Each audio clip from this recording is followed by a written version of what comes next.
जब वार्डन अपने कैदियों को मारता है। धीरे धीरे वक्त बीतता है और आज एडमंड को इस जेल में, जिसका नाम सेंचुटी है, पूरा 1 साल हो चुका है। और वार्डन एक बार फिर आता है और वो एडमंड को बहुत बुरी तरह से मारता है। धीरे धीरे एडमंड की हिम्मत टूटना शुरू हो जाती है और वो अपनी जान लेने की कोशिश भी करता है। लेकिन तभी वो दीवार पर देखता है जहाँ पर उसने लिखा होता है God will give me justice, यानी कि ईश्वर मुझे न्याय देगा। और वो ऐसा करने से रुक जाता है। लेकिन जैसे जैसे समय का पहिया घूमता है, उसका ईश्वर के ऊपर से विश्वास उठना शुरू हो जाता है। आज उसे इस कैद खाने में पूरे 4 साल हो चुके हैं और एक दिन जब वो अपने कैद खाने में पूरी तरह से बदहवास होता है, तभी उसे लगता है कि जमीन के अंदर से कोई निकल रहा है और यहाँ से एक आदमी बाहर निकलता है। वो एडमंड को बताता है कि उसका नाम फिरिया है। उसे लगा था कि वो बाहर की तरफ सुरंग खोद रहा है। वो कहता है कि मैं यहाँ पर इस जेल में 11 सालों से हूँ और पिछले 5 सालों से मैं सुरंग खोद रहा हूँ। इसके बाद वो एडमंड को कहता है कि मैं तुम्हारे कंधों पर खड़ा होना चाहता हूँ। और वो उसके कंधों पर खड़ा होकर खिड़की से बाहर देखता है। वो आसमान को देखता है। इससे उसे बहुत खुशी होती है। वो एडमंड को कहता है कि आज 11 सालों के बाद मैंने आसमान देखा है। और अब वो एडमंड को जिस सुरंग से खुद आया था उसी सुरंग से अपनी सेल में ले जाता है और एडमंड को कहता है कि मैंने गलत दिशा में सुरंग खोदी, लेकिन अब मुझे पता है कि सही दिशा किस तरफ है और हम दो भी हैं, हम दोनों मिलकर सुरंग खोदेंगे और 8 सालों में हम बाहर जाने का रास्ता निकाल लेंगे। यानी कि इन्हें सुरंग खोदने में पूरे 8 साल लगेंगे और एडमंड को ऑलरेडी यहाँ पर 7 साल हो चुके हैं। एडमंड उसकी बात पर हंसता है। फेरिया उसे कहता है कि अगर तुम मेरी मदद करोगे तो बदले में मैं तुम्हें एक बेशकीमती चीज दूंगा। जो भी मैंने जिंदगी में सीखा है, साइंस, फिलोसफी, इकोनॉमिक्स, मैथमेटिक्स, वो सब कुछ मैं तुम्हें सिखाऊंगा। और एडमंड अब उसकी हेल्प करने के लिए तैयार हो जाता है। यहाँ पर वो एडमंड को तलवारबाजी करना भी सिखाता है, क्योंकि वो तलवारबाजी में बहुत माहिर होता है। एडमंड को एक दिन में 2 बार अपनी सेल में जाना पड़ता है। एक बार उस वक्त जब टॉयलेट की बकेट लेने के लिए गार्ड आता है और दूसरी बार तब जब वो खाना देने के लिए आता है। और जो भी सुरंग से मिट्टी निकालते हैं वो उसे अपनी टॉयलेट की बकेट में डाल देते हैं, ताकि गार्ड उसे ना देखे और उनके वेस्ट मटेरियल के साथ वो डर्ट को, यानी कि मिट्टी को भी बाहर फेंक दे। धीरे धीरे वक्त बीतता है और अब एडमंड हर चीज में कौशल प्राप्त करना होता है। और एक दिन वो बूढ़ा आदमी एडमंड को बताता है कि मैं पहले नेपोलियन की फौज में था, लेकिन मैंने उसकी फौज छोड़ दी और मैं एक अमीर आदमी, जो कि बहुत ही अच्छा इंसान था, उसका सेक्रेटरी बन गया। लेकिन बाद में उसकी मृत्यु हो गई। लोगों का मानना था कि उसके पास बहुत बड़ा खजाना है जो उसने छुपा रखा है और नेपोलियन उस खजाने को चाहता था, इसीलिए मुझे पकड़ लिया गया। वो मुझसे खजाने का राज पूछने लगी, लेकिन मैं किसी खजाने के बारे में कुछ भी नहीं जानता था और तब से मैं यहाँ इस जेल में हूँ। एडमंड उसे अपनी कहानी बताता है। वो कहता है कि पहले मजिस्ट्रेट मिलफोर्ड ने मुझे सारे इल्जामों से बरी कर दिया था, लेकिन बाद में उसने मुझे गिरफ्तार करवा दिया। फेरिया कहता है कि उसने अपना फैसला बदला, इसके पीछे जरूर कोई कारण होगा। और एडमंड को याद आता है कि उसने पूछा था कि नेपोलियन का लेटर कौन लेने के लिए आएगा। जवाब में एडमंड ने कहा था मिस्यू क्लैरियन। परिणाम सुनने के बाद उसने लेटर को जला दिया था। फेरिया कहता है कि अजीब बात है, देश के खिलाफ विद्रोह के इतने बड़े सबूत को मजिस्ट्रेट ने जला दिया। जरूर इसके पीछे कोई ना कोई वजह होगी। और यहाँ पे एडमंड पूरी बात समझ जाता है। दरअसल जो आदमी लेटर लेने के लिए आने वाला होता है वो मजिस्ट्रेट का पिता होता है, जो कभी नेपोलियन की फौज में कर्नल था। और अगर उसके पिता के ऊपर देशद्रोह का आरोप लगता तो उसकी भी नौकरी चली जाती, उसके ऊपर भी देशद्रोह का आरोप लगता और उसे भी सजा होती। वो अपने आप को बचाना था। अब एडमंड को पूरी कहानी समझ में आ जाती है और धीरे धीरे सुरंग खोदते खोदते एक दिन एक पेड़ की जड़ तक पहुंच जाती है, यानी कि ये बाहर तक पहुंच गए। अब बस इन्हें ऊपर की तरफ सुरंग खोदनी है, जिसमें कुछ ही हफ्ते लगेंगे। एडमंड कहता है कि मैं भी छेनी लेकर आता हूँ। और जब वो सुरंग से थोड़ा सा बाहर की तरफ निकलता है, तभी सुरंग से ऊपर मिट्टी गिरना शुरू हो जाती है और इससे पहले कि फेरिया वहां से बाहर निकलता, उसके ऊपर बहुत सारे पत्थर गिर जाते हैं। एडमंड उसे सुरंग से बाहर ले आता है और अब फेरिया अपनी जिंदगी की आखिरी सांसें ले रहा है। वो मरने से पहले एडमंड को कहता है कि मैंने खजाने के बारे में तुम्हें गलत बताया था, मुझे खजाने के बारे में पता है। वो उसे खजाने का एक नक्शा देता है और कहता है कि इटालियन कोस्ट पर एक टापू है जिसका नाम है मोंटी क्रिस्टो, वहां पर जाना और इस नक्शे की मदद से तुम खजाने तक पहुंच जाओगे। इस खजाने को तुम लोगों की भलाई के लिए, अच्छाई के लिए इस्तेमाल करना।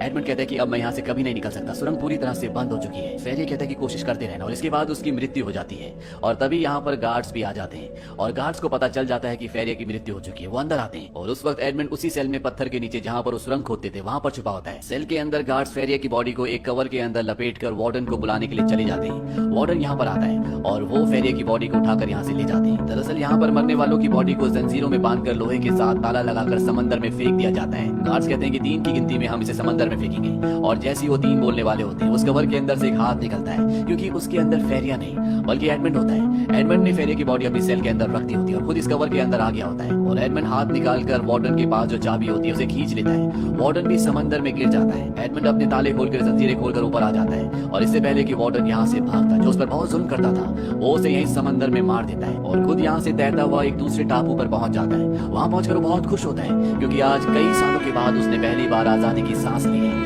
और तभी वो देखता है कि वहां पर बहुत सारे लोग बैठे होते हैं। ये सब के सब लुटेरे होते हैं, यहाँ पर अपने एक साथी को मारने के लिए आए होते हैं जिसने उन्हें धोखा दिया था। लेकिन उसके कुछ साथी चाहते हैं कि उसे ना मारा जाए, इसीलिए यहाँ पर जो इनका लीडर होता है वो कोई फैसला नहीं कर पा रहा होता। एडमंड को देखने के बाद वो कहता है कि तुम हमारे धोखेबाज साथी से लड़ोगी और तुम दोनों में से जो जिंदा बचेगा वो हमारे ग्रुप में शामिल हो जाएगा। और अब एडमंड की और उस दूसरे आदमी जिसका नाम जैकोबो होता है, इन दोनों की चाकू की फाइट होती है और इस फाइट में एडमंड उसे हरा देता है, लेकिन वो उसे मारता नहीं है, वो उसकी जान बख्श देता है और साथ ही साथ सरदार से कहता है कि इसकी जान बख्श दो, इससे तुम्हारे पास एक और काबिल साथी रहेगा। सरदार उसकी बात मान जाता है और जैकोबो की जान को बख्श देता है। जैकोबो एडमंड को कहता है कि मैं जिंदगी भर के लिए अब तुम्हारा गुलाम हूँ। इसके बाद ये सब के सब यहाँ इस टापू से निकल जाते हैं। इसके बाद एडमंड अपने शहर लौट जाता है। जैकोबो भी उसके साथ होता है।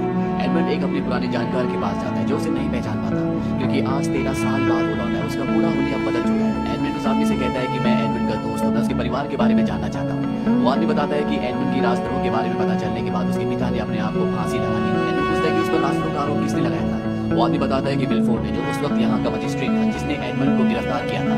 इसके बाद उसका प्रमोशन हो गया, वो चीफ प्रोसिक्यूटर बन गया और पेरिस चला गया। दरअसल उन दिनों उसके पिता की किसी ने हत्या कर दी थी।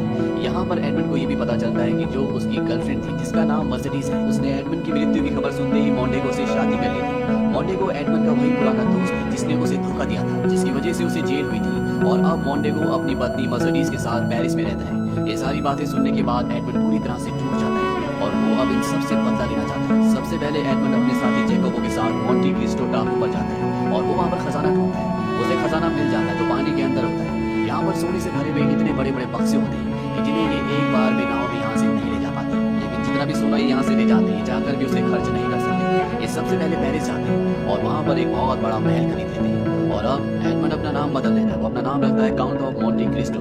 और सबसे पहले वो ये पता लगाता है कि मोंटेगो की कमजोरी क्या है। उसे पता चलता है कि उसने बैंक से लोन लिया है। वो अपने आदमी को कहता है कि उस बैंक को खरीद लो और साथ ही साथ वो जितनी भी शिपिंग कंपनीज के साथ डील करता है, काम करता है, उन सब कंपनीज को मना कर दो कि कोई भी उसके साथ काम ना करे। लेकिन अभी भी वो मौका ढूंढ रहा होता है जिससे वो मोंटेगो के करीब जा सके। मोंटेगो और मर्सिडीज का एक बेटा होता है जिसका नाम एल्बर्ट है। एल्बर्ट अपने आदमी से उसे किडनैप करवा लेता है और खुद उसकी जान बचाता है ताकि वो उसके परिवार के करीब पहुंच सके। और उसकी ये चाल, ये प्लानिंग पूरी तरह से कामयाब रहती है। एल्बर्ट एडमंड उर्फ मोंटे क्रिस्टो को अपने घर दावत पर बुलाता है और अपने पिता मोंटेगो से इंट्रोड्यूस कराता है। मोंटेगो उसे पहचान नहीं पाता क्योंकि उसका हुलिया पूरी तरह से बदल चुका है और साथ ही साथ वो इतना अमीर है, इतना रॉयल है। मोंटेगो कभी सपने में भी नहीं सोच सकता कि ये उसका वही पुराना दोस्त है जिसका नाम एडमंड है। इसके बाद एडमंड यहाँ पर मर्सिडीज से भी मिलता है और जब वो उसके साथ डांस करता है तो मर्सिडीज को भी कुछ जाना पहचाना एहसास होता है, पर वो उसे नहीं पहचान पाती क्योंकि उनके मुताबिक अब एडमंड मर चुका है। लेकिन इसी पार्टी में जब एडमंड अपनी उंगली से अपने बालों को घुमा रहा होता है तो मर्सिडीज ये देख लेती है। दरअसल एडमंड की ये पुरानी आदत होती है और वो पहचान जाती है कि ये एडमंड है। और जब एडमंड घर जा रहा होता है तो वो उसकी बग्गी में पहले से बैठी होती है। वो उसे कहती है मैंने तुम्हें पहचान लिया है, लेकिन एडमंड उसकी बात को एक्सेप्ट नहीं करता। वो कहता है कि जिसके बारे में आप बात कर रही हो वो इंसान मर चुका है। मर्सिडीज कहती है मुझे पता है कि तुम वही हो। वो उसे बताती है कि मुझे मजिस्ट्रेट विल्फोर्ड ने बताया था कि तुम्हें फांसी हो चुकी है और इसके बाद मुझे मोंटेगो से शादी करनी पड़ी क्योंकि मेरी मजबूरी थी। लेकिन वो उसकी बात नहीं सुनता और उसे बग्गी से उतार देता है। यहाँ पर एडमंड ने एक और प्लान बनाया होता है। वो मोंटेगो और विल्फोर्ड जो कि मजिस्ट्रेट था उसे यकीन दिला देता है कि उसे खजाना मिल चुका है और उसका एक शिपमेंट आ रहा है जिसे पास करवाने के लिए उसे विल्फोर्ड की जरूरत है। विल्फोर्ड मोंटेगो से कहता है कि हम किसी भी तरह से उस शिपमेंट को हासिल कर सकते हैं और सारा सोना हमारा हो जाएगा। मोंटेगो कहता है कि मैं अपने पुराने दोस्त को जानता हूँ जो हमारी इसमें मदद करेगा। और जब बोर्ड पर एडमंड का शिपमेंट आता है तो मोंटेगो का वही पुराना दोस्त जिसे एडमंड भी जानता है। दरअसल आज से कई साल पहले एडमंड को इसी के बदले शिप का कैप्टन बनाया गया था, जिस वजह से जेलस हो गया था और इसने एडमंड को फंसाने में मोंटेगो का पूरा साथ दिया था। और जब भी यहाँ बोर्ड पर उसका खजाना चुरा रहे होते हैं तभी यहाँ पर एडमंड आ जाता है। उसके साथ पुलिस भी होती है और इस आदमी को अरेस्ट कर लिया जाता है। इसके बाद एडमंड सीधा मजिस्ट्रेट विल्फोर्ड के पास जाता है जो स्पा रूम में होता है और उसे एडमंड कहता है कि तुमने आज से कई साल पहले मर्सिडीज को झूठ क्यों बोला कि मुझे फांसी हो गई। विल्फोर्ड को कुछ भी समझ में नहीं आता। एडमंड उसे कहता है कि तुमने ऐसा इसलिए किया था कि मोंटेगो की और मर्सिडीज की शादी हो जाए। तुम दोनों ने एक सौदा किया था। तुम अपने पिता से परेशान थे क्योंकि वो नेपोलियन के वफादार थे, वो उनका साथ देना चाहते थे। तुम्हें इस बात का डर था, इसीलिए तुमने मोंटेगो को अपने पिता को मारने के लिए कहा और उसने तुम्हारे पिता का कत्ल कर दिया। विल्फोर्ड कहता है कि सच है, लेकिन तुम कभी इसे साबित नहीं कर पाओगे और ना ही मोंटेगो कभी इस बात को एक्सेप्ट करेगा। एडमंड कहता है कि हाँ वो तो नहीं करेगा, लेकिन तुमने कर लिया। और तभी धुएं के पीछे से पुलिस आती है और वो विल्फोर्ड को उसके पिता की हत्या की साजिश में गिरफ्तार कर लेती है। वही अब मोंटेगो इस शहर से भागना चाहता है क्योंकि उसके ऊपर कर्ज है, उसके ऊपर धोखेधड़ी के कई सारे मामले हैं और साथ ही साथ अब उसके ऊपर खून का भी इल्जाम है। और वो मर्सिडीज को भी अपने साथ चलने के लिए कहता है। मर्सिडीज कहती है कि नहीं, मैं तुम्हारे साथ नहीं आऊंगी। वो कहता है ठीक है तुम मत आओ, मैं और मेरा बेटा यहाँ से चले जाएंगे। मर्सिडीज कहती है कि वो तुम्हारा बेटा नहीं है, वो एडमंड का बेटा है और एक यही कारण था कि एडमंड की मौत की खबर के बाद मैं तुमसे शादी करने के लिए तैयार हूँ। इस बात से उसे बहुत गुस्सा आता है। वो यहाँ से निकल जाता है। वो सीधा उस जगह जाता है जहाँ पर इन्होंने एडमंड का खजाना चोरी करके छुपा है, लेकिन जब वो बक्से होता है तो उसके अंदर मिट्टी के अलावा कुछ भी नहीं होता। और अब एडमंड यहाँ पर आ जाता है। वो अपने असली रूप में आता है। मोंटेगो कहता है तो तुम जिंदा हो। वो तलवार से उस पर हमला करता है, लेकिन अब एडमंड उससे भी बहुत बेहतरीन तलवारबाज है और एक झटके में उसे धराशायी कर देता है। लेकिन इससे पहले कि वो वहाँ पर आता, मोंटेगो का बेटा एल्बर्ट यहाँ पर आ जाता है और वो एडमंड के ऊपर हमला कर देता है। और एडमंड जब उसे मारने वाला होता है कि वहाँ पर मर्सिडीज आ जाती है और वो उसे बताती है कि तुम्हारे पिता मोंटेगो नहीं बल्कि एडमंड है।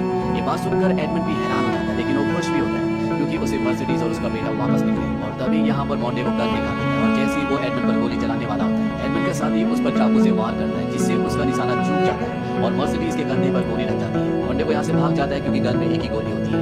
एडमंड उसका पीछा करता है, इन दोनों के बीच में तलवारबाजी होती है और एडमंड मॉन्टेगो का खात्मा कर देता है। और अंत में ये दिखाया जाता है कि एडमंड उस जेल को, जिसका नाम चैटुटी है, जहाँ पर उसने 13 साल बिताए थे, उस पूरी जगह को खरीद लेता है ताकि किसी के ऊपर दोबारा से उस तरह से जुल्म ना हो जिस तरह से उसके ऊपर हुए थे। वो कसम खाता है कि वो अब अपनी ताकत अपनी जिंदगी को सच्चाई और भलाई के रास्ते पर लगाएगा, जैसा कि उसे जेल में फेरिया ने मरते वक्त कहा था, जिसने उसे खताने का नक्शा दिया था। और इसी के साथ ही कहानी, ये फिल्म यहीं पर